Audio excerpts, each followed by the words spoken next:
Em nome do Pai, do Filho e do Espírito Santo. Amém. Olá, meus queridos irmãos da paróquia de Nossa Senhora da Glória. Com muita alegria, nós estamos aqui na última parte da nossa formação sobre o Catecismo da Igreja Católica. Já vimos a primeira parte, que foi exatamente a fé professada, onde vimos um pouco o credo apostólico. Foi desenvolvido para nós esse tema à luz do Catecismo da Igreja e refletimos que a fé é a base da nossa caminhada cristã. Fiz uma associação com o elemento terra. A terra sobre a qual pisamos e caminhamos é o que dá firmeza aos nossos passos e os nossos pés. Sem ela, não há firmeza, não há segurança, como também não há vida, porque dela brota os frutos que nos alimenta e também os remédios, não é, que nos mantêm saudáveis. Depois vimos os sacramentos como segunda parte do Catecismo da Igreja.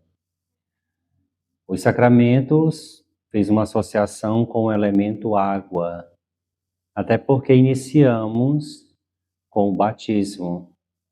Somos imersos na água batismal e lavados pelo Espírito Santo como novas criaturas.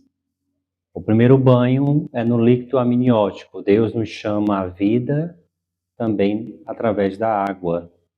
E depois nos chama à vida nova, à vida espiritual e eterna através da água batismal. Então fizemos essa associação rápida, ligeira, para mostrar que se sem os elementos nós não podemos viver neste mundo, também sem aquilo que nos apresenta o sacramento, aquilo que nos apresenta o catecismo, não podemos viver bem a vida cristã e a vida espiritual. Hoje nós trazemos a fé que vivemos e a fé que rezamos. Vimos a fé que professamos, o credo, a fé que celebramos, os sacramentos, e agora a fé que vivemos e a fé que rezamos. A fé que vivemos tange o que diz respeito aos mandamentos da lei de Deus, que nós vamos encontrar no livro do Êxodo, no capítulo 20, e também no livro do Deuteronômio, no capítulo 5. E depois, rapidamente, nós vamos dar uma olhada na fé que rezamos, que é exatamente o Pai Nosso. O Pai Nosso nos apresentado pelo evangelista Mateus em 7 partes, ou chamado também os 7 pedidos no Pai Nosso. Então, esses 2 momentos nós vamos ver rapidamente, num grande resumão, evidentemente, porque o tempo não nos favorece. Mas você, certamente, né, tem acesso a esse material, Catecismo da Igreja Católica, que é denso, mas é compreensível a todos aqueles que o buscam para se apropriar da fé. Nós vimos, ou vemos, que os 10 mandamentos, chamados também as 10 palavras de Deus, foram dadas por Deus para iluminar o homem, visto que, sem a direção e o governo de Deus, nós caminhamos para o abismo. E no primeiro momento em que Deus dá os seus mandamentos para o seu povo, no capítulo 20 do livro do Êxodo, é exatamente no momento em que o povo está em marcha no deserto. O povo está caminhando no deserto. Sabemos que o deserto geográfico, há uma grande área, uma extensão enorme de areia, sem a mínima referência para iluminar e mostrar o caminho, qualquer pessoa fatalmente se perde no meio do deserto. É preciso uma referência, é preciso uma bússola, um luzeiro, algo que mostre a direção, visto que no deserto, para onde se vê, olha, é areia. Então, Deus dá ao seu povo, a seu povo, Deus dá os 10 mandamentos ou as 10 palavras para guiá-lo no deserto rumo à terra prometida. Não só num caminho que o povo estava fazendo, aquele caminho, aquele percurso geográfico, mas evidentemente os 10 mandamentos são uma referência de Deus para uma caminhada existencial. Os 10 mandamentos, ou a lei de Deus, assim chamada, que foram escritas na pedra, hoje são escritas no coração pelo Espírito. Aliás, desde sempre, Deus impregnou na consciência humana, no coração do homem, a sua lei. Santo Tomás de Aquino, no próprio catecismo, vai dizer que foi preciso Deus dar os 10 mandamentos porque o pecado ofuscou essa marcação de Deus na sua consciência, na consciência do homem. O pecado fez o homem esquecer, fez o homem perder a memória do que Deus tinha escrito no seu coração. Então Deus dá os 10 mandamentos para nos recordar, nos relembrar aquilo que está entranhado na nossa essência, está entranhado na nossa consciência, escrito pelo próprio Deus no ato da criação.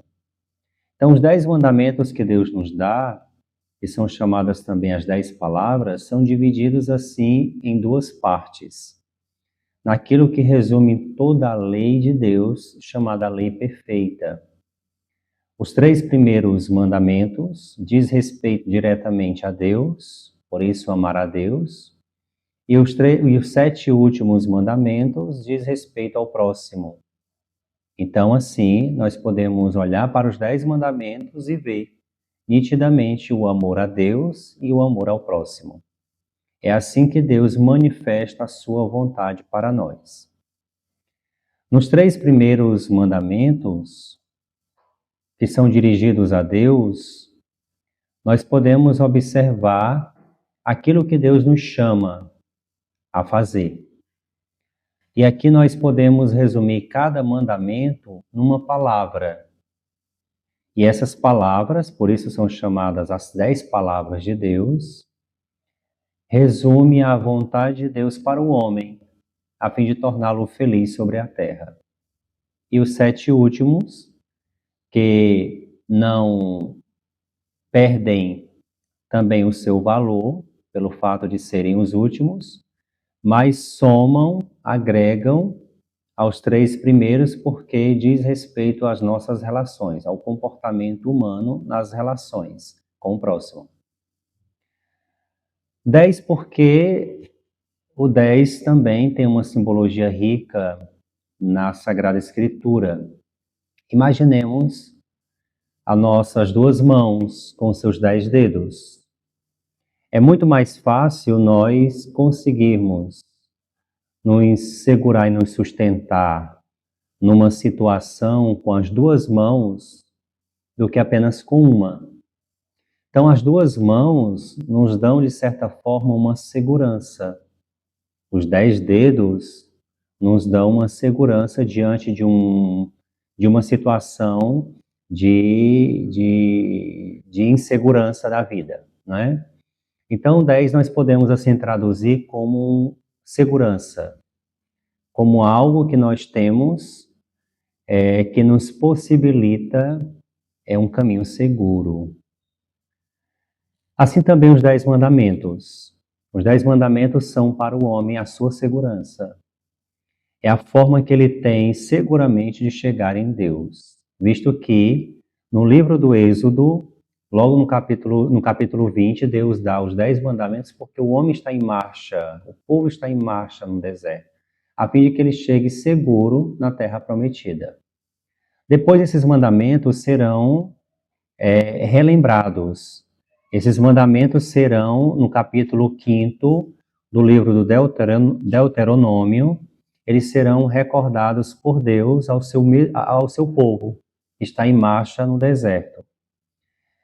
No livro do Deuteronômio, Deus já mostra os mandamentos no finalzinho da caminhada, prestes a entrar na Terra Prometida, para recordar o homem que os mandamentos não serviram somente durante a caminhada, mas devem ser por toda a vida vividos pelo homem, ou seja, para que de modo algum nós não nos esqueçamos dele, porque, como todo homem, facilmente é esquecido, não é? Nós podemos também nos esquecer do nosso compromisso com Deus. Então, os 10 mandamentos diz respeito ao nosso relacionamento com Deus e ao nosso relacionamento com o próximo. O primeiro, evidentemente, abre, não é assim, as 10 palavras, amar a Deus sobre todas as coisas. E facilmente nós podemos pecar contra este mandamento, porque muitas são as propostas apresentadas a nós dia após dia, os deuses que se apresentam a nós. Esses deuses estão longe de ser aqueles que nos acusam, não é? As imagens que não têm nada a ver com a idolatria, porque sabemos que as imagens, como diz o próprio catecismo, são formas de celebrar o mistério. As imagens nos aproximam do mistério, fazendo jus à imagem perfeita de Deus no homem que é Jesus Cristo.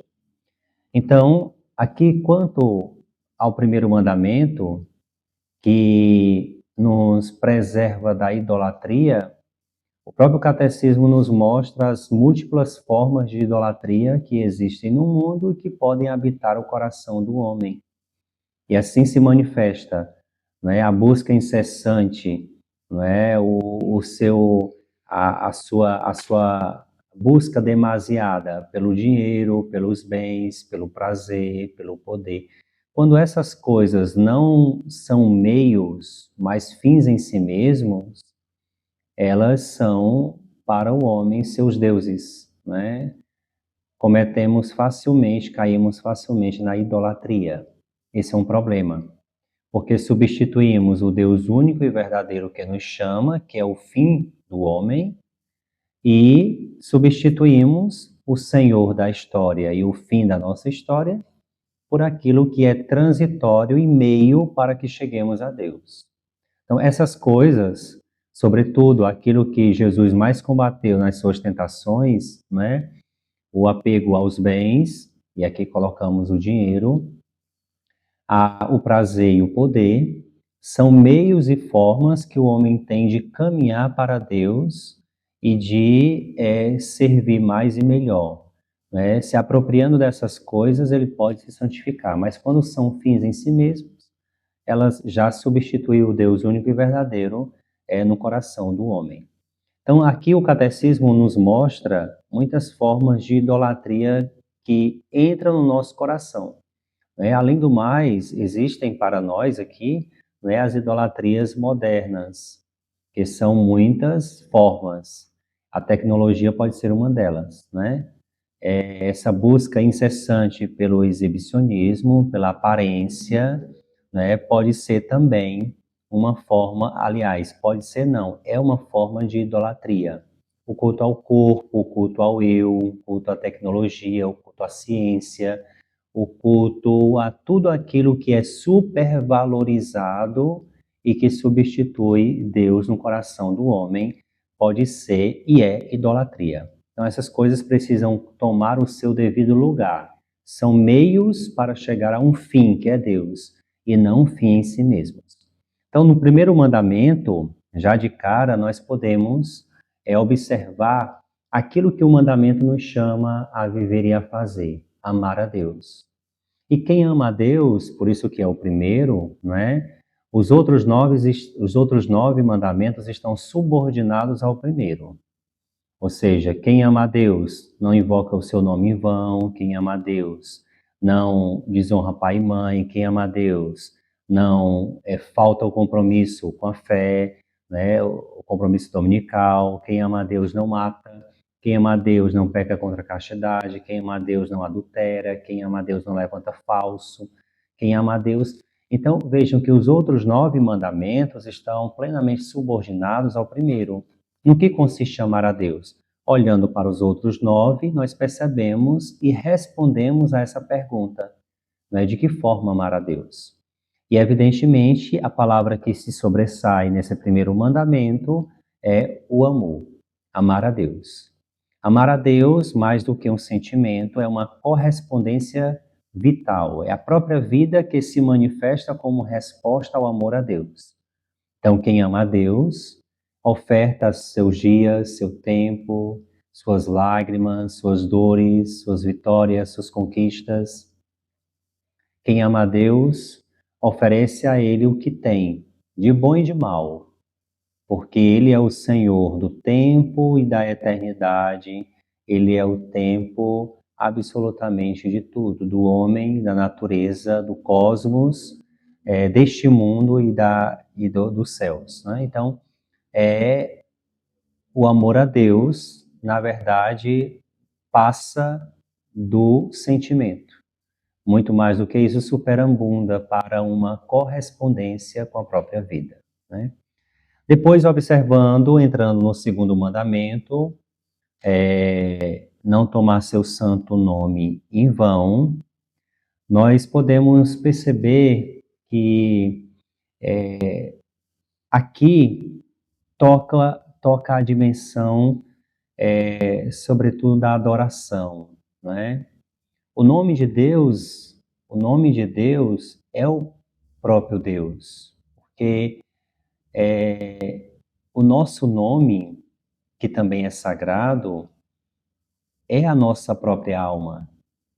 No nosso nome está o nosso eu, a nossa essência. Tanto é que o nome de Deus não é dito, ele é, numa tentativa de traduzir o nome de Deus na palavra, nós o chamamos de Yahvé ou de Javé. Mas o Senhor é chamado assim, o Senhor, Adonai, né? O Kyrie. Ele é assim invocado porque o nome de Deus é indizível, o nome de Deus é bendito, o nome de Deus é santo. Ele não pode ser, né, sobretudo, invocado para para os nossos juramentos, né? Invocado para aquilo que é nosso e tão pouco abusado.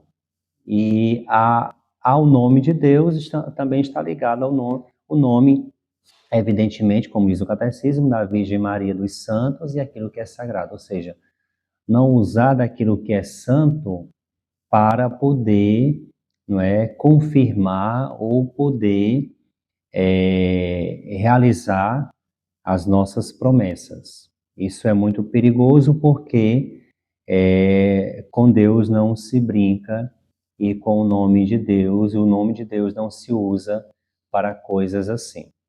Então, o nome de Deus é um ato de adoração, né? Quando nós invocamos o Senhor sobre nós recordamos a quem nós pertencemos. Nós recordamos de quem nós somos, de onde nós viemos e quem é o Senhor do tempo e da história. Quem é o Senhor das nossas vidas, né? Então, o nome de Deus, que é santo, ele pode e deve ser invocado para adoração, para o reconhecimento, para o louvor, para as nossas preces e para as nossas necessidades, mas não para jurar e perjurar. Evidentemente, não sendo ele usado em vão para as nossas brincadeiras e para as nossas formas de banalizar a palavra, porque ela também tem a sua sacralidade e importância. Então, muitas vezes, o nome de Deus é assim usado em músicas, em propagandas, em formas corriqueiras da vida, que pode ser evitado e deve ser evitado, porque senão usamos um nome que é tão sagrado em vão, e aí pecamos gravemente também contra Deus. Sabemos que os pecados mais graves, assim ditos, são os pecados cometidos contra os 10 mandamentos.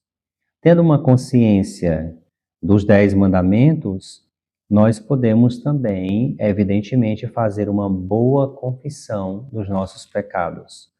Por quê? Porque os mandamentos nos ensinam a confessar e a ter consciência de quais são os pecados mais graves que existem. No Antigo Testamento, também há uma supervalorização do dia que foi instituído por Deus, chamado sábado, dia do descanso. E aí corresponde ao terceiro mandamento. O sábado foi assim instituído por Deus porque era uma forma de protestar contra o culto ao trabalho e ao dinheiro. O povo, não é, no Antigo Testamento, sobretudo no tempo em que os mandamentos foram instituídos, trabalhavam como escravos. E Deus, não é, que era uma referência para o seu povo, ensina que ele, que também trabalhou na construção do mundo, descansou. Descansou no sétimo dia. Mas, evidentemente, Deus não descansa, não é? Deus continua trabalhando. Até porque se ele descansasse, o mundo deixaria de existir. Enquanto estamos respirando, Deus está trabalhando em nós. Mas é uma forma de linguagem para dizer que, assim como Deus descansa, não é, como uma imagem simbólica, o seu povo também precisa descansar. Descansar para quê? Descansar para se recordar de quem é o Criador, quem é o Senhor, e ao mesmo tempo esse descanso é um tempo de adoração, é um tempo de celebração, é um tempo de estar com a família, é um tempo de revigorar as forças, é um momento oportuno de reconstrução interior, porque é uma oportunidade de estar na presença de Deus e adorá-lo. Então, o sábado, né, cujo nome significa descanso, era uma oportunidade que todos aqueles tinham, o povo, de se reunir, descansar e celebrar o seu Deus, que o ajudou ao longo de toda uma semana. Para nós do Novo Testamento, e aí, como havia dito, o sábado é um dia de protesto contra as escravidões do trabalho e o culto ao dinheiro. Então é necessário também descansar ou folgar, porque ninguém é máquina. Para nós, no Novo Testamento, para a nova criação, o povo novo a ser criado e o povo novo que foi criado, que somos nós recordamos que o dia santificado pelo próprio Senhor é o primeiro da semana, né? Pelo simples fato do Senhor ter ressuscitado no primeiro dia da semana. Né? Primeiro dia, porque lembra o primeiro dia da criação. Né? Deus cria o homem, Deus cria a humanidade, Deus cria os animais, teve um primeiro dia. E aqui o primeiro dia, o domingo, o dia do Senhor, nos lembra a recriação da humanidade. Né? Então Deus recria a humanidade. Recria em Jesus, a partir da sua ressurreição. Como, indubitavelmente, nós percebemos a ressurreição do Senhor no primeiro dia da semana, nós entendemos que, sendo ele o primeiro dia da semana, o dia da recriação do homem, de toda a humanidade, todo o universo, esse dia foi inaugurado e instituído pelo próprio Senhor como o dia do Senhor, ou seja, o dia do descanso também. Então, o sábado passa a ser, para nós, novo povo de Deus, o domingo, né? O dia do descanso, o dia de estar com a família, o dia de estar com o Senhor. Evidentemente, se temos alguma coisa, algum trabalho que precisa ser feito no domingo, isso não torna pecado desde que nós estejamos presentes nos nossos compromissos que fazem parte da nossa vida cristã, que é a Eucaristia. Então é preciso que nós nos recordemos que o dia é do Senhor, então, é o dia do Senhor. Então, mesmo que nós tenhamos alguma atividade, mesmo que tenhamos algum compromisso extra, isso não tem ou não é nenhum problema se eu não falto com o compromisso que é próprio do cristão. Então, para nós cristãos, o novo dia, o dia do descanso, o dia da recreação, o dia do Senhor, é o domingo e não mais o sábado. Então, lendo o catecismo, nós vamos perceber nitidamente essa explicação, né? O dia da ressurreição como a nova criação. Deus que nos recria, Deus que refaz as nossas forças, não só nos recria teologicamente, né, para o mundo vindouro, mas refaz também ao nosso cansaço, refaz também as nossas forças para a labuta que começa na segunda-feira, né? Então é o dia da restauração, é o dia do lazer, é o dia da celebração, é o dia da família, é o dia do descanso, é o dia da paz consigo mesmo, não é? É o dia em que nós podemos estar mais perto do Senhor, porque é o dia em que a família do Senhor se reúne para celebrar. É o dia que os discípulos de Jesus se reúnem em torno da mesa eucarística. É o dia que todos recordam que são um povo redimido pelo sangue do Cordeiro e que desse Cordeiro precisa se alimentar para continuar caminhando na fé. Então, domingo como o dia do Senhor. Depois, nós recordamos ainda, dentro dessa fé que vivemos, não é? A fé precisa ser vivida, ela não é só professada com a boca e com o coração, ela também não é só celebrada nos sacramentos, a fé também é vivida. Se ela não é vivida, nós vivemos uma vida cristã estéril. Por isso os mandamentos nos ajudam, né? Como viver a fé que celebramos, como viver a fé que professamos, como vimos nas duas primeiras partes do catecismo. Eu havia esquecido que a associação que nós fazemos com os mandamentos, não é, a partir dos elementos, é o fogo.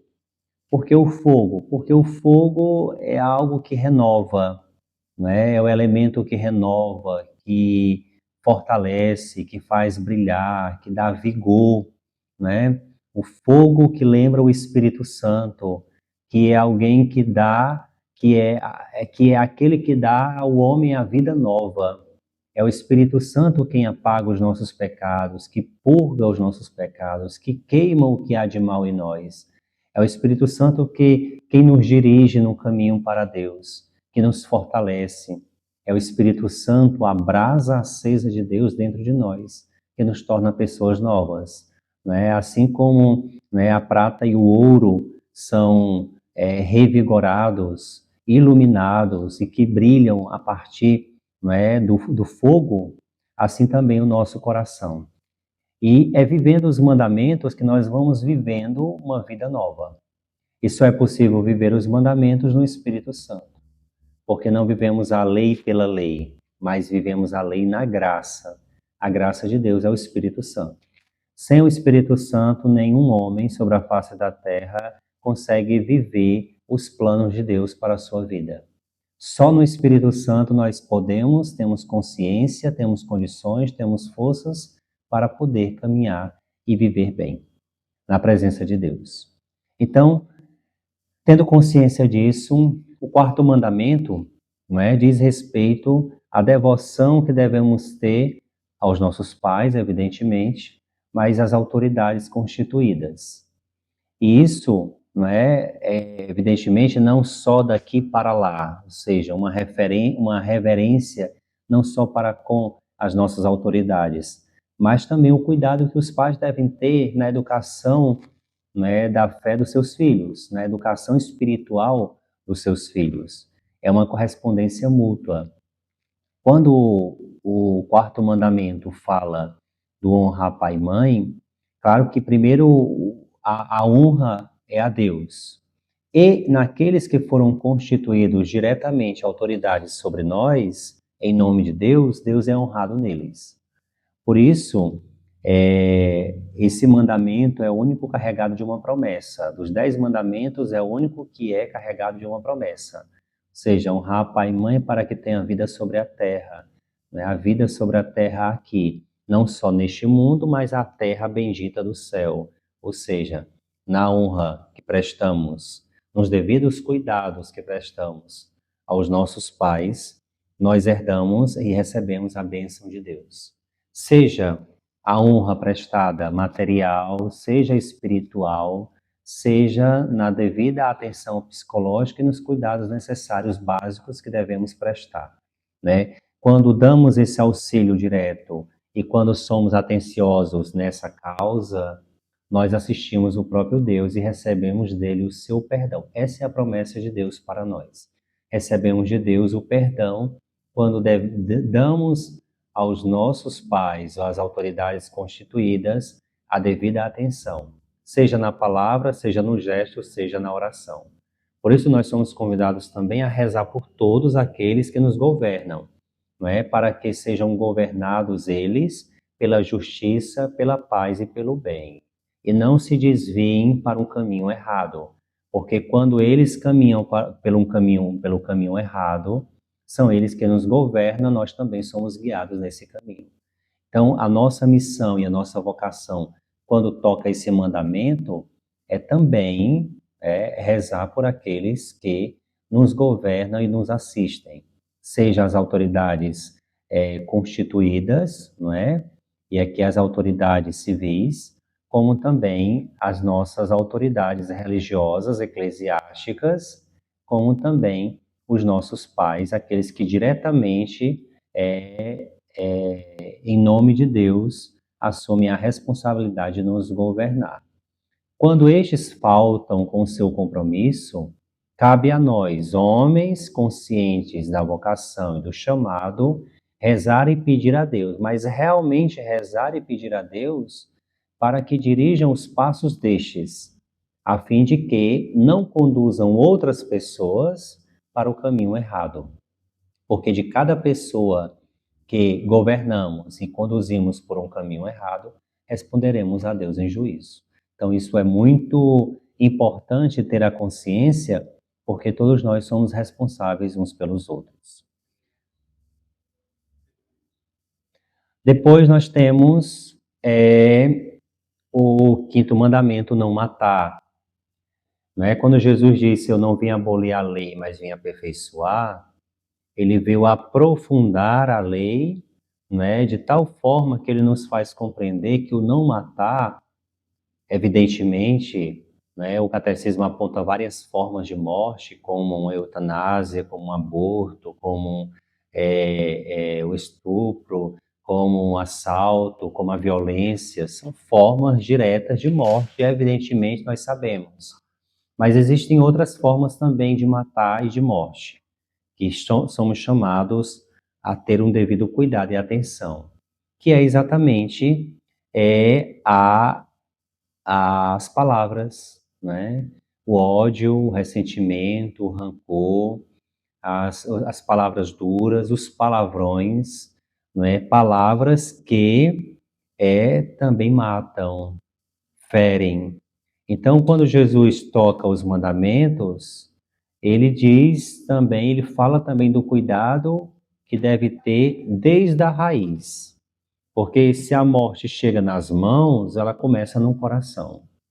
Então é disso que Jesus fala no Evangelho, quando diz que veio planificar a lei, que veio aperfeiçoar a lei.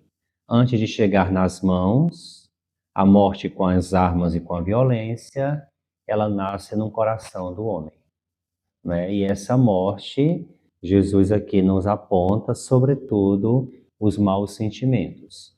O ressentimento, o ódio, a ganância, o egoísmo são formas de morte, né? Quem vive assim morre primeiro antes de matar, não é? Morre primeiro antes de matar. E quem morre não quer morrer sozinho, quer matar também, quer carregar consigo outras pessoas, a fim de que bebam dessa dose mortal, né? Então, a morte não aqui, não matar, não tange, não diz respeito somente à dimensão da violência com as mãos ou com as armas, mas também que nasce do coração e que mata e que fere com a palavra.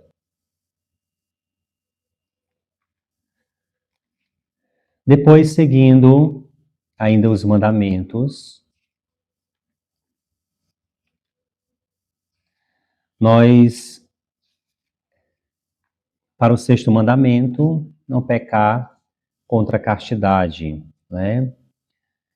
Diante desse mandamento, são muitas formas de viver desregradamente a própria sexualidade. A castidade não diz respeito, não toca somente à dimensão do corpo ou da genitália, mesmo que seja diretamente quanto a isso, mas também as palavras e a visão, aquilo que se vê e aquilo que se diz, né? Então, a castidade, o homem, todo homem, casado, solteiro, consagrado ou não, é chamado a castidade. A castidade que é diferente do voto de celibatário, né? Celibatário é, evidentemente, aquele que não se casa e que assume integralmente na sua vida viver para servir a Deus e o próximo no estado de solteiro. Mas todo homem é chamado à castidade, ou seja, ao ordenamento da sua própria sexualidade. Seja dentro do matrimônio, porque os casais podem também pecar contra a castidade dentro do matrimônio, ou seja, quando não vivem segundo a natureza no ato sexual, mas vivem desregradamente, desordenadamente, bestializados, ou como usa o termo, né? Aqui, como animais, vivendo uma relação assim desumana, desrespeitosa, de escravidão, de escravos mesmo, né? Ou seja, vivem para o prazer e pelo prazer. Quando o matrimônio, né, tem duas funções específicas: a vida unitiva, de unir o casal em Deus e para Deus, e para a procriativa, ou seja, dar a Deus filhos para o qual eles casaram e assumiram o matrimônio, a vocação matrimonial. Também o celibatário é chamado a castidade, seja a castidade na palavra, seja a castidade no coração, a castidade é no próprio ato, no ordenamento e no equilíbrio das funções da genitália. Então, quando nós percebemos, quando nós falamos de castidade, vocação à castidade, nós falamos como vocação universal.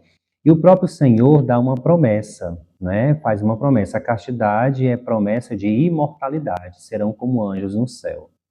Então, dentro dessa dimensão, há muitas formas de pecar contra a castidade.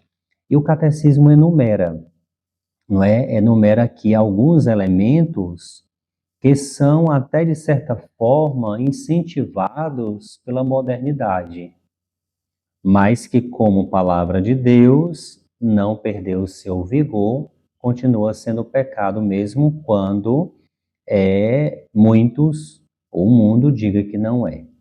Né? Então, há muitas formas desordenadas de viver a própria integridade física que o homem é chamado a viver na presença de Deus. Então, o pecado contra a castidade, né, sobretudo diz respeito à luxúria. Luxúria é um desejo desordenado ou um gozo desregrado do prazer venéreo. O prazer sexual é moralmente desordenado quando é buscado por si mesmo, isolado das finalidades da procriação e da união. Aí nós vamos encontrar, e aí você pode também depois pesquisar e ler um pouco mais sobre esses assuntos dentro do próprio catecismo, porque aqui nós não, o tempo não nos favorece. Então, nós temos dentro do catecismo algumas práticas contrárias à castidade, como a fornicação, a união carnal sem o compromisso do matrimônio, sem a bênção de Deus, né? A pornografia, que é um ato altamente desordenado da busca pelo prazer, né, do prazer pelo prazer, que vai, de certa forma, viciando e levando a própria consciência do homem à escravidão, né? Levando o cérebro a a uma, a uma escravidão de tal forma que chega até a ser comparado até mesmo à própria cocaína. Ou seja, chegar a um estágio de tal forma que precisa de ajuda, de um acompanhamento profissional, além do acompanhamento espiritual. Então, é um ato altamente desordenado que leva à morte do amor, né? Todas essas práticas levam à morte do amor. Além do mais, tem a masturbação e a prostituição, que são formas de excitação voluntária, masturbação, e a prostituição como é, é, fazer do corpo um mero objeto de prazer ou de venda, né? E o catecismo chama a prostituição de flagelo social.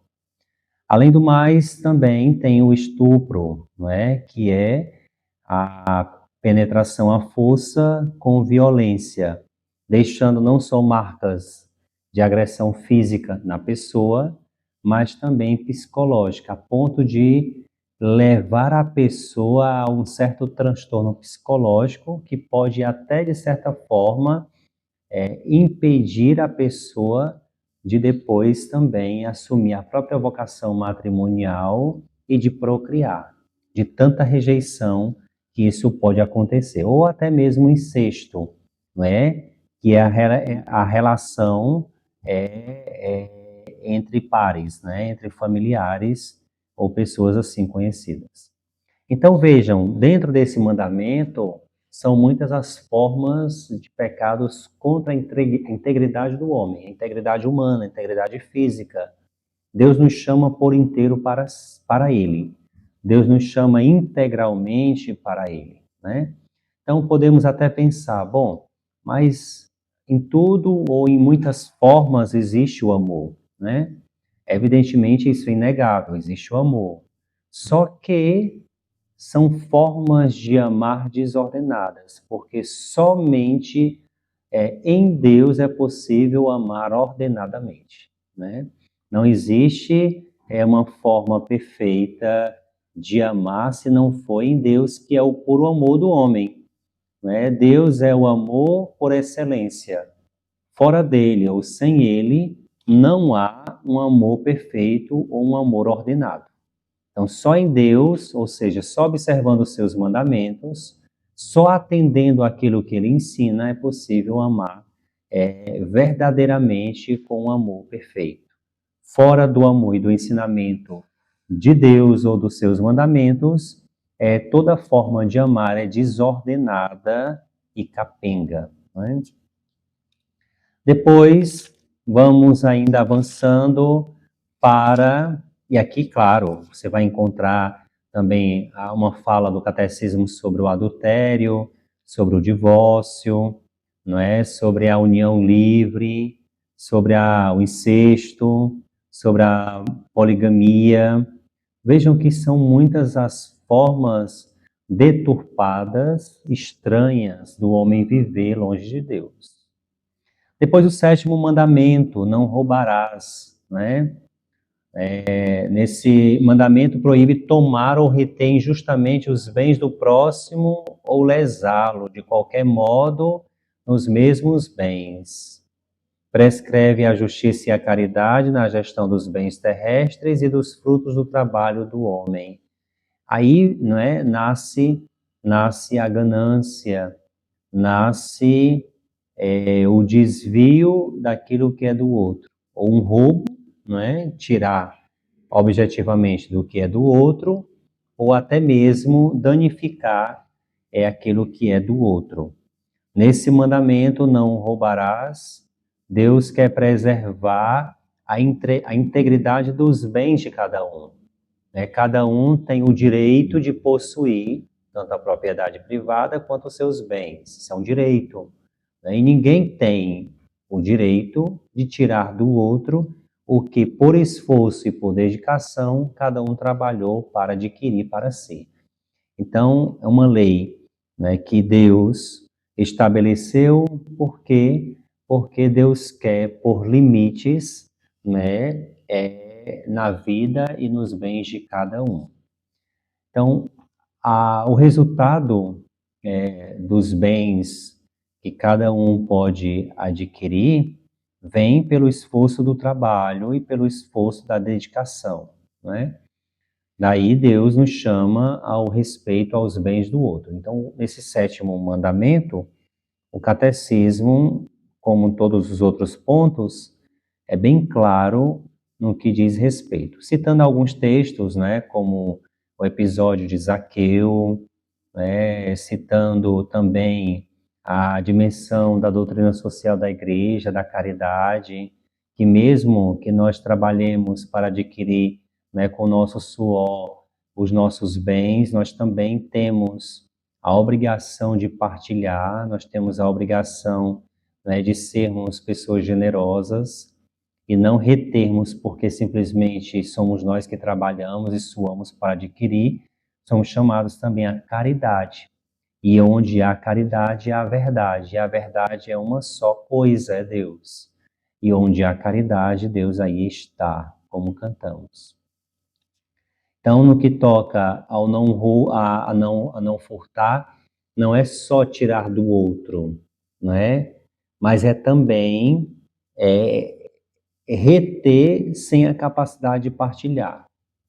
Quando eu, mesmo com o esforço do meu trabalho, acumulo bens e não sou capaz de também favorecer quem necessita, eu estou sendo avarento. E, como diz a palavra de Deus, na primeira carta aos Coríntios, os avarentos não herdarão o reino dos céus. Né? Os avarentos não terão a sorte da felicidade eterna, porque viveram em função dos bens deste mundo, não poderão ter ou receber os bens eternos. Então, aqui, mesmo aqueles que trabalham com muito esforço, com o seu próprio suor, conquistam seus bens, também têm a obrigação de, entendendo que é um chamado de Deus, a ser solidário e a ser caridoso para com quem não tem a mesma sorte que ele tem, intelectual, profissional, material. Avançando, mesmo que o catecismo desenvolva em muitas linhas esses temas, e é importante você depois buscar, porque isso diz respeito à própria fé da igreja, é a fé que nós professamos, não é? Para que vivamos é preciso conhecê-la. Senão, nós viveremos como ignorantes, sem saber para onde ir, visto que Deus nos orienta pelos seus mandamentos. Depois, o oitavo mandamento, não levantar falso testemunho, ou seja, nos chama a verdade. Nos chama a verdade porque Deus é a própria verdade. Proíbe falsear a verdade nas relações com os outros. Essa proibição moral decorre da vocação do povo santo a ser testemunha do seu Deus, que é e que quer a verdade. As ofensas à verdade exprimem por palavra ou atos uma recusa de abraçar a retidão moral. São infidelidades fundamentais a Deus e, neste sentido, minam as bases da aliança. Quem falta com a verdade, falta com Deus, que é a verdade. Por isso, levantar falso é danificar a imagem do outro e é prejudicar nossa relação também com Deus. Por quê? Porque a palavra nos ensina que nós somos um só corpo. Nós somos um só corpo. Sendo um só corpo, tudo aquilo que nós fazemos de mal, isso volta para nós. porque volta para o próprio corpo onde eu estou inserido. É assim como num casamento. O casal, depois que recebe a bênção, há uma promessa, são uma só carne. Tudo aquilo que um fizer com o outro, de bem ou de mal, volta.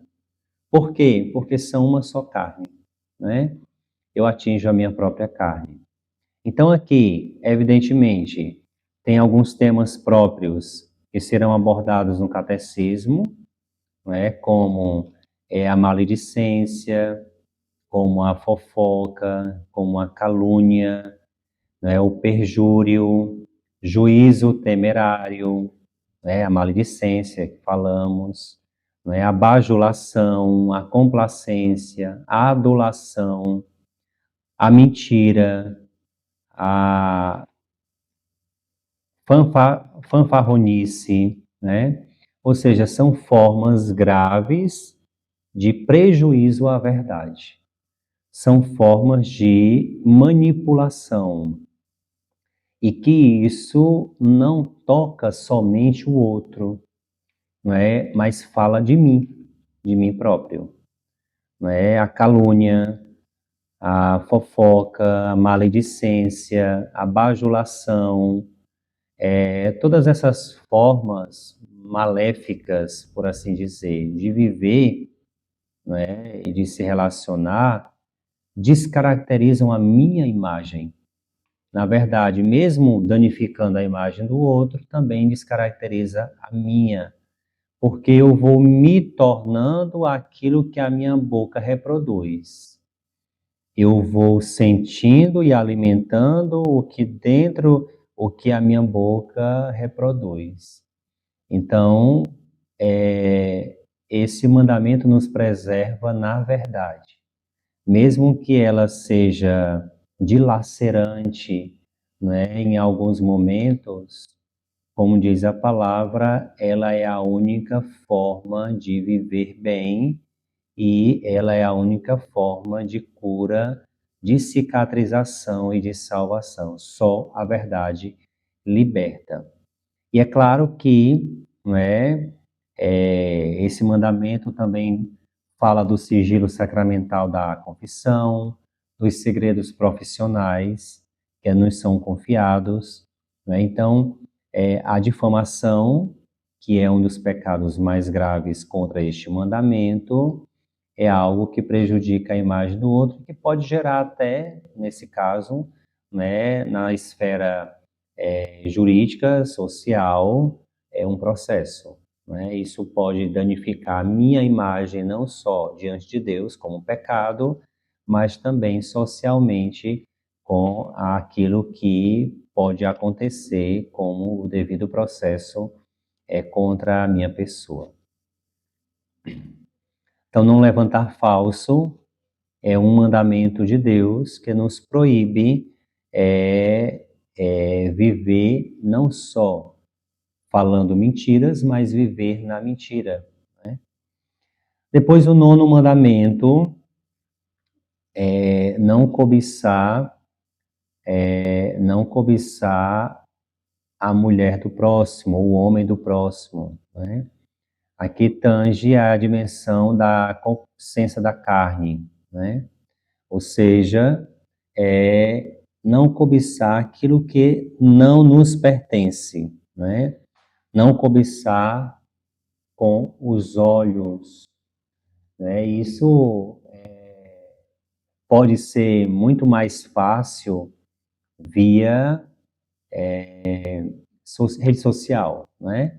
É claro que o mandamento fala diretamente dessa cobiça, né? Também podemos ver a dimensão do adultério, né? A dimensão do buscar no outro a sua satisfação, não é carnal, mas também visual, não é? Isso facilmente pode entrar dentro de nós quando alimentamos o olhar, quando cobiçamos com o coração pelo olhar. Né? E esse mandamento quer nos preservar disso. Certamente nós podemos nos perguntar, para vivermos os mandamentos, teremos que sair do mundo, porque estamos cercados de todos os lados do pecado. O nosso Deus não é um estraga prazeres, mas Ele quer nos prevenir para nos dar o verdadeiro prazer, que é a sua visão. Por isso, quer purificar o nosso olhar, purificar nossas mãos, não furtar, né? Purificar nossa língua, não falar mentira, né? Purificar o nosso olhar, não ver o que de fato não convém, para não encher o coração e não extrapolar nas mãos, nos pés, né? Então, esse mandamento nos chama a atenção para o olhar que cobiça, não só o próximo, seja ele homem ou mulher, mas também aquilo que é do próximo. Como diz o próximo mandamento, que é o 10º, né? O 10º mandamento, que é também não cobiçar, né? Não cobiçar o que pertence ao outro, né? Porque a cobiça é o primeiro passo para nascer um pecado violento, que é a inveja, né? A cobiçar, o 9º mandamento, não cobiçar o outro, e o 10º mandamento, não cobiçar o que é do outro, né? A cobiça é algo que faz com que nós busquemos ter o que pertence ao outro, sem danos diretamente ao outro que é dono daquilo que nós cobiçamos. A inveja já é uma doença mais grave, não é? A inveja é querer ter, conquistar ou possuir o que pertence ao outro, mas há por trás disso uma satisfação em querer que o outro se dê mal com aquilo que ele possui, que é objeto do nosso desejo. Então a inveja não só quer destruir o que o outro tem para que eu também possa ter, mas também destruir a felicidade do outro com aquilo que ele tem. Então por isso que a inveja é um pecado capital. É algo que destrói não só os bens, mas destrói também a própria pessoa. Destrói a minha visão do outro e destrói também as relações. Então, o 10º mandamento quer nos preservar desse estágio agressivo terminal, que é a inveja. Quando nos preserva e nos previne desse mal, chamando-nos a não cobiçar o que é do outro, para que não cheguemos a cobiçar de tal forma que chegue ao estágio da inveja, que é destruir totalmente as relações e a própria vida do outro, que nós somos responsáveis a preservar e responsáveis a construir, não é? Como diz aqui o catecismo, Santo Agostinho diz que a inveja Santo Agostinho via na inveja o pecado diabólico por excelência. Da inveja nascem o ódio, a maledicência, a calúnia, a alegria causada pela desgraça do próximo e o desprazer causado por sua prosperidade. Vejam o que causa a inveja, não é? Além de uma satisfação pelo mal do outro, não é uma destruição de si próprio. Então não traz absolutamente nada de bom e nada acrescenta. Porque, na verdade, a inveja representa uma das formas de tristeza e, portanto, uma recusa da caridade. O batizado lutará contra ela através da benevolência. A inveja provém muitas vezes do orgulho. O batizado se exercitará no caminho da humildade. Só a humildade para extinguir esse mal. Então, quando o Senhor nos fala os mandamentos, Ele quer nos preservar de nós mesmos, do mundo e do demônio. É um caminho de luz, é um caminho de cura, é um caminho de encontro consigo mesmo, um caminho de encontro com Deus. Os mandamentos não são um estraga-prazer de Deus para nós, mas uma iluminação no nosso caminho. E é verdade que você se apropriando do catecismo, você vai ter muito mais argumento e conhecimento acerca dos mandamentos e poderá confessar melhor ainda os seus pecados. Porque o catecismo nos ajuda a nos autoconhecer, dentro dos nossos limites, saber onde nós podemos e não podemos ir, e também o que podemos ou não fazer ou falar. Então, nesse sentido, o catecismo nos ilumina com muito embasamento, né? Teórico, teológico, espiritual, bíblico, filosófico, histórico, hermenêutico. De todas as formas, você pode encontrar no catecismo um embasamento. Para quê? Para nos tornar mais humanos. O catecismo não quer, à luz da palavra de Deus, tirar a nossa humanidade, mas nos humanizar cada vez mais. Por quê? Porque o pecado nos desumaniza, né? Dizem até que pecar é humano, mas pecar não é humano. Pecar é desumano, por quê? Porque se assim fosse, Jesus teria pecado. Porque Jesus foi mais humano do que nós. Em tudo ele foi semelhante a nós, exceto no pecado. Jesus foi mais homem, mais humano do que qualquer outro ser humano sobre a face da terra. Por quê? Porque ele não pecou. Né? Se Jesus foi mais humano e não pecou, significa dizer que pecar é desumano. O pecado nos desumaniza, tira de nós a beleza de Deus, nos mantém nas trevas. E Jesus, o novo homem, o homem perfeito, veio iluminar a humanidade para que, seguindo seus passos, voltasse à humanidade, pelo caminho da graça que nos foi dada pelo Espírito no dia do batismo. Então, nesse sentido, Jesus nos mostra o caminho do homem perfeito. Ele não tendo pecado, é mais humano do que nós, e nós somos desumanos porque pecamos. Logo, os mandamentos nos mostram o caminho da humanização, porque nos mostra o caminho contrário do pecado para nos aproximarmos de Deus. Assim como Deus lá atrás chamou o seu povo para a terra prometida, guiado por Moisés num deserto, observando os mandamentos, hoje o Senhor nos chama a atravessar o deserto da vida, vivendo a cada dia, observando os seus mandamentos, guiados por Jesus, pela força do seu Espírito, para, né, o verdadeiro destino de todo homem, que é a verdadeira terra prometida, agora não mais geográfica, mas o céu. E essa força que nos anima na caminhada não é a observância da lei pela lei, porque assim nós nos desanimamos facilmente e não conseguimos. Mas a força que nos anima e nos sustenta na vivência dos mandamentos é o próprio Espírito Santo.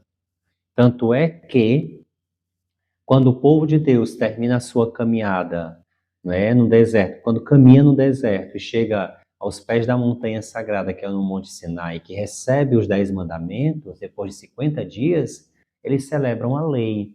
Assim nós também, depois de 50 dias da saída do deserto, né, da saída do Egito, que o povo saiu do Egito, né, caminhou 50 dias, né, depois que o povo saiu do Egito, celebrou a Páscoa, caminhou 50 dias, parou, recebeu a lei. Assim também nós fazemos esse mesmo itinerário litúrgico, né? Nós celebramos a Páscoa, que é a nossa verdadeira libertação do Egito, caminhamos 50 dias e celebramos a festa da lei, que é chamada a festa de Pentecostes. A festa de Pentecostes é a festa do Espírito Santo, que é chamada também a festa da lei. Por quê? Porque a nova lei de Deus foi colocada em nossos corações, como diz a carta aos Romanos. Essa lei que foi colocada em nossos corações, que escreveu em nossos corações, é o Espírito Santo, o Espírito que foi derramado em nossos corações e que agora nós chamamos Deus de Pai, Abba Pai. Então essa lei não foi mais escrita na pedra, mas nos nossos corações, nos corações de carne. Por isso nós temos condições de caminharmos assim juntos, como povo de Deus, deserto adentro, rumo à terra prometida, guiados pelo novo Moisés, que é Jesus, orientados pela sua lei, que é o Espírito Santo, que nos mostra que tudo isso aqui não é uma mera obrigação, um dever de casa, mas é um desejo do nosso coração de nos aproximarmos de Deus e de querermos ser cada vez mais homens iluminados por Deus. Viver os mandamentos não pode ser para nós um simples cumprimento ou um desgaste nessa caminhada, um peso. Mas deve ser para nós uma alegria, porque nós temos agora a oportunidade de ver diante de nós o que nos liberta do mal que nos cerca. Deus é bom a ponto de nos mostrar o caminho e a saída daquilo que nos aprisiona, os mandamentos. Então você pode se apropriar cada vez mais do conhecimento da lei de Deus e da forma de viver a fé, porque afinal de contas, não é? Nós professamos a nossa fé, nós celebramos a nossa fé, mas sobretudo nós precisamos viver a nossa fé. E essa fé é vivida à luz e no cumprimento dos 10 mandamentos da lei de Deus, que são, como disse, não é? Aqui os 10 dedos da nossa mão, a nossa segurança nessa travessia para a vida eterna. Aqui nós concluímos essa primeira etapa, né? Que é sobre os mandamentos da lei de Deus. E aí eu quero rapidamente colocar para vocês a quarta parte do catecismo, que é sobre o Pai Nosso, né? Na quarta parte, nós vamos ver a fé que é rezada. A fé que é rezada. E aqui eu quero, não é, começar esse momento de transição desses dois assuntos, rezando o Pai Nosso, para que nós consigamos captar aquilo que nós vamos, num breve momento, mergulhar. Pai nosso que estais no céu, santificado seja o vosso nome. Venha a nós o vosso reino, seja feita a vossa vontade, assim na terra como no céu. O pão nosso de cada dia nos dai hoje, perdoai-nos as nossas ofensas, assim como nós perdoamos a quem nos tem ofendido, e não nos deixeis cair em tentação, mas livrai-nos do mal. Amém. Em nome do Pai, do Filho e do Espírito Santo. Amém. O Pai Nosso que nós vamos tomar agora, é o Pai Nosso que é ensinado pelo evangelista Mateus. No Pai Nosso trazido pelo evangelista Mateus, digamos assim, não é, completo e total, porque era certamente o mais antigo que a igreja rezava. Mateus é a comunidade dos cristãos oriundos do judaísmo e que reforça no coração dessa comunidade que agora ela tem um pai. Por isso, Mateus elabora, né, e traz no seu evangelho uma forma mais completa do Pai Nosso do que no outro evangelho, o Evangelho de São Lucas, né? E aqui nós vamos entender, à luz do catecismo, 7 momentos, 7 partes, né? Por que 7? 7 na Bíblia é significativo. Significa totalidade, plenitude, né? Radicalidade, né? 7 significa tudo o que é necessário, né? Assim temos os 7 mandamentos, os 7 sacramentos, né? Os 7 dons do Espírito, né? Nós temos as 7 virtudes, né? As teologais e as virtudes cardeais. Então, o 7 sempre acompanha a liturgia e a história da igreja, porque 7 significa totalidade, plenitude. Então, dentro do Pai Nosso, nós vamos encontrar também sete pedidos. Ou seja, a oração do Pai Nosso é uma oração completa. Nela tem tudo aquilo que nós podemos dirigir a Deus de forma completa, tudo aquilo que necessitamos, tudo aquilo que precisamos, tudo aquilo que precisamos rezar e falar a Deus, estão contidos dentro do Pai Nosso, né? Jesus nos ensina a chamar o seu Pai de nosso, Pai Nosso. Logo no início do Pai Nosso, ele nos revela que Deus que está no céu, não é apenas um Deus criador, mas ele nos considera filhos. Então, o Pai de Jesus, assim porque Jesus se revela filho, significa dizer que ele tem um pai, e esse pai, ele nos dá de presente. Só que ele não é só um pai meu, assim como só Jesus tinha o direito de chamar meu pai, foi ele quem nos ensinou que o seu pai é nosso. De forma que nós compreendemos que o Pai Nosso está todo recheado de plural. Ou seja, nós não podemos, quando rezamos o Pai Nosso, caminhar sozinhos, porque nós estamos inseridos numa comunidade. O Pai que é nosso, dai-nos hoje nosso pão, é sempre no plural. Livrai-nos do mal, perdoai-nos as nossas ofensas. Vejam que é sempre no plural, é o Pai Nosso rezado. De forma que nós compreendemos a totalidade e a necessidade da comunidade. O nós está presente, né? Ou seja, não o eu, mas o nós. Então, sendo essa oração a oração dominical e por excelência cristã, nela está contido tudo aquilo que é fundamental para nós dirigirmos a Deus.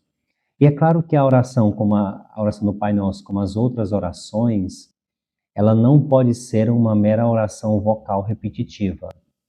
Ela precisa brotar de uma intimidade, e com essas palavras me tornar consciente do meu papel e da minha vocação. Ora, se o Pai Nosso começa assim dizendo, Pai que é nosso, eu entendo que a minha vocação é de filho, minha vocação é de comunidade e que a minha vocação é divina, né? Pai que é nosso me chama a ser filho, viver como filho, me comportar como filho. O Pai que é nosso me chama a me inserir na comunidade, a caminhar na comunidade, entender que os que estão à minha volta são meus irmãos, porque é o Pai de todos nós. E a compreender também que eu vim do céu, que eu sou de Deus, que eu sou filho de Deus e que para Deus eu vou voltar. Então, nessas três primeiras partes chamados também os três primeiros pedidos do Pai Nosso, nós vamos encontrar algo interessante. Primeiro que esses três primeiros pedidos, né, são dirigidos a Deus. E os quatro últimos a nós, não é?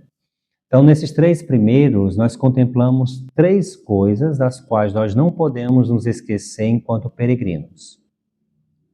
Quando eu digo Pai Nosso que estás no céu, eu estou professando a fé.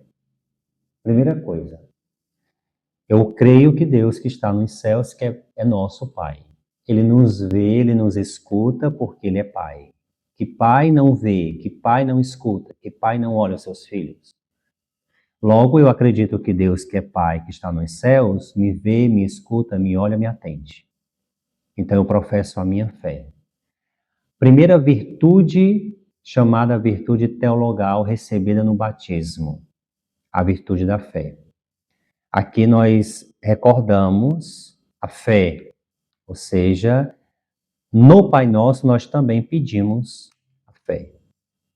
Pedimos que Deus aumente a nossa fé e reconhecemos que Deus que está nos céus é um Deus que nos escuta quando nós nos comportamos como filhos e com humildade nos dirigimos a Deus.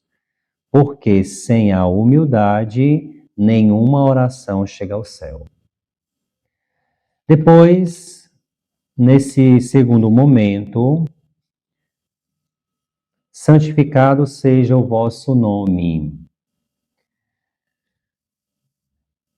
Quando eu rezo essa segunda parte do Pai Nosso, santificado seja o vosso nome, evidentemente eu não estou pedindo para santificar o nome de Deus porque já é santo.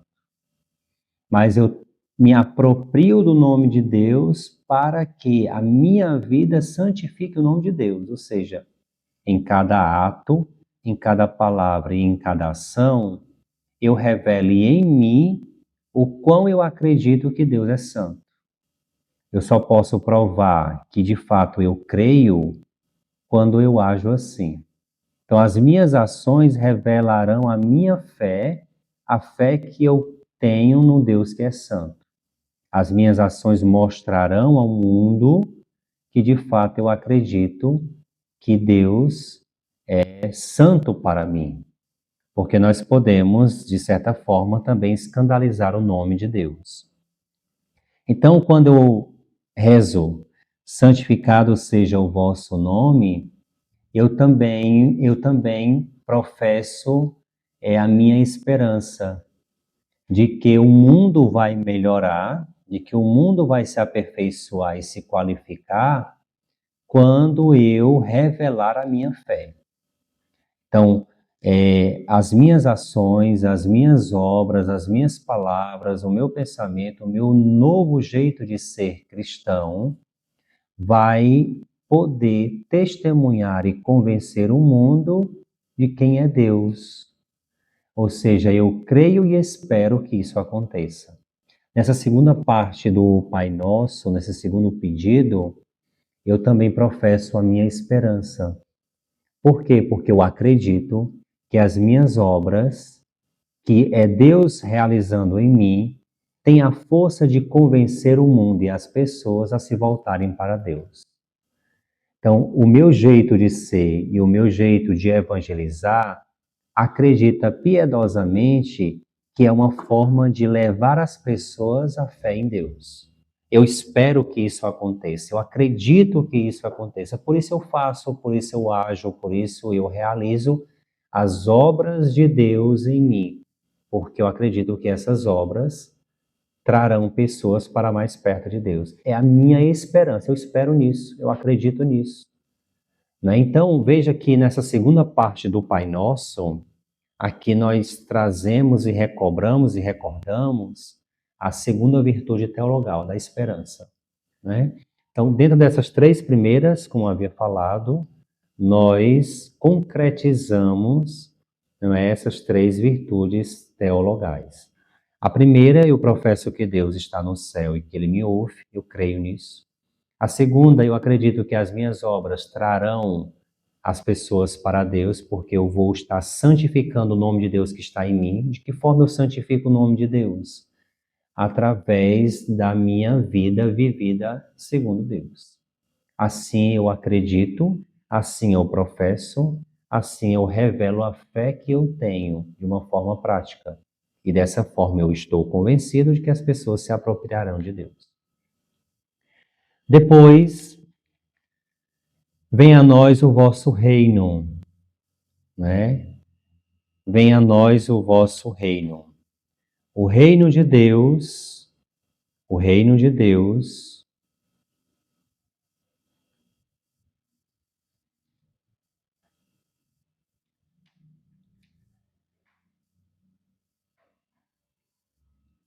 o reino de Deus é o próprio Deus, não é? Quando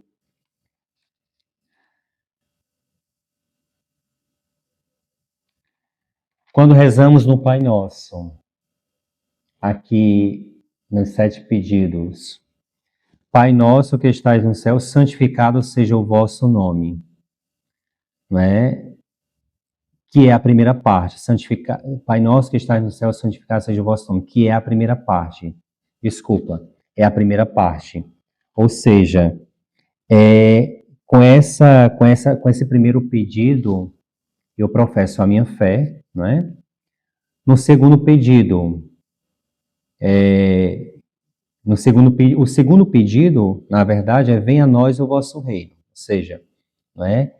Eu chamo o reino de Deus a se tornar concreto. Eu acredito que isso aconteça através das minhas obras, né? E o terceiro pedido, que é seja feita a vossa vontade, assim na terra como no céu.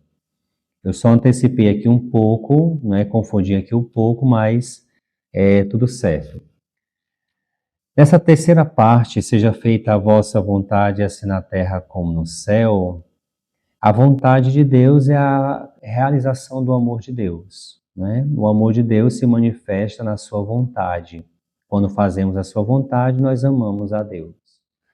E amar a Deus é exercer a caridade. Quando amamos a Deus, fazemos a sua vontade. Quando fazemos a sua vontade, nós realizamos a caridade, que é o amor. Então, nessa terceira parte do Pai Nosso, que é o terceiro pedido, né, nós realizamos o amor de Deus em nossas vidas. Porque quem faz a vontade de Deus caminha bem. E quem caminha bem vive o amor. Quem vive o amor exerce a caridade, né? Então, nessas três primeiras partes do Pai Nosso, aqui eu havia separado o Pai Nosso que estás no céu, do santificado seja o vosso nome, que é a mesma coisa, é uma coisa só, é a primeira petição. Eu havia confundido. É a primeira petição, ou seja, é uma profissão de fé. A segunda parte, que é venha a nós o vosso reino, é a esperança, é a profissão da esperança, não é? Eu acredito que o reino de Deus aconteça, que é possível vir. E de que forma ele vem? Através das minhas obras, através da minha fé vivida. E seja feita a vossa vontade, assim na terra como no céu, não é? A, é a caridade. Concretizar a vontade de Deus é exercer a caridade. Porque quem faz a vontade de Deus sabe também, não é, caminhar e se relacionar com os irmãos. Depois, nos 4 últimos pedidos, nós rezamos, nós pedimos pelas necessidades humanas.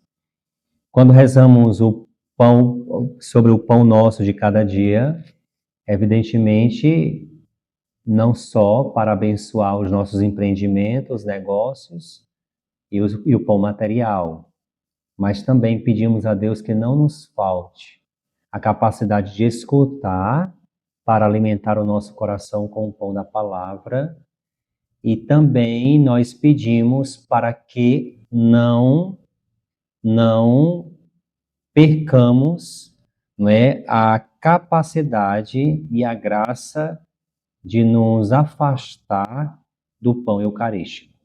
Então, o pão nosso é para nos manter sempre em comunhão com Deus, a fim de que o pecado não nos separe da graça do pão eucarístico e do pão da palavra. Depois, dentro do coração do Pai Nosso está o perdão.